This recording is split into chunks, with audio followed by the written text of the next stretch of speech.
Everyone, I spoke about the nature of sin, exactly what sin is, how it has dominion over us, and how we are powerless to defeat it. Furthermore, I spoke about the law and the purpose of the law. Many people think that if I do good, if I do well, or if I try my best to keep the Ten Commandments, that it'll count for something. But yesterday we went into detail about how biblically, the Bible requires us to keep the law, all the laws, all the time. James chapter 2 verse 10 tells us, "Whosoever shall keep the whole law, yet offend in one point, he is guilty of all."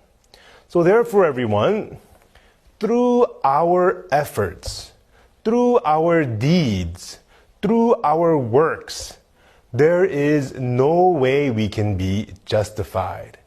That's why Romans chapter 3 verse 20, it says to us, "Therefore, by the deeds of the law, there shall no flesh be justified in his sight. For by the law is the knowledge of sin."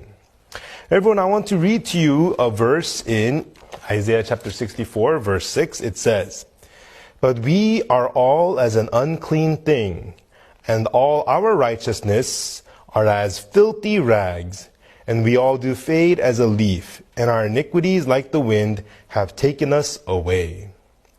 Everyone, here in this verse it says that all our righteousness are as filthy rags.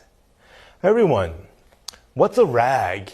You use a rag to wipe up the dirtiest things, right? We use a towel, after we shower to wash, to dry our hair, to wipe down our faces. But what do you use a rag for? You use a rag to mop the floor, right? You use a rag to wipe down the toilet. Now that is a filthy rag.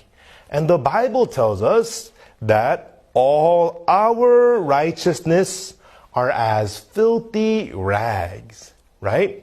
Why? Because man is already contaminated by sin. No matter how good we try to do, it's already contaminated by sin. That's why man's righteousness, man in his best state, is nothing but filthy rags. But this is true with many, many Christians today. Many Christians hold sin in their hearts. They are so riddled and entangled and burdened and carrying this heavy loads of sin in their hearts. Yet they say, "God, please give me your grace. I need this, I need that. Please help me." Don't get me wrong. I am not saying prayer is bad. Everyone, prayer is very precious. I pray all the time myself. Prayer is very, very precious. Don't get me wrong. But before we can pray and go out to God, before we can have a relationship with God, the first and foremost is this problem of sin must be taken care of. But like I mentioned yesterday, this sin is not something that can be taken care of through our efforts, through our works. Why? Because all our righteousness, all our efforts, all it amounts to is filthy rags before God. Everyone, why am I telling you this? I'm telling you this so that we may realize, I need help. I am unable. I need help.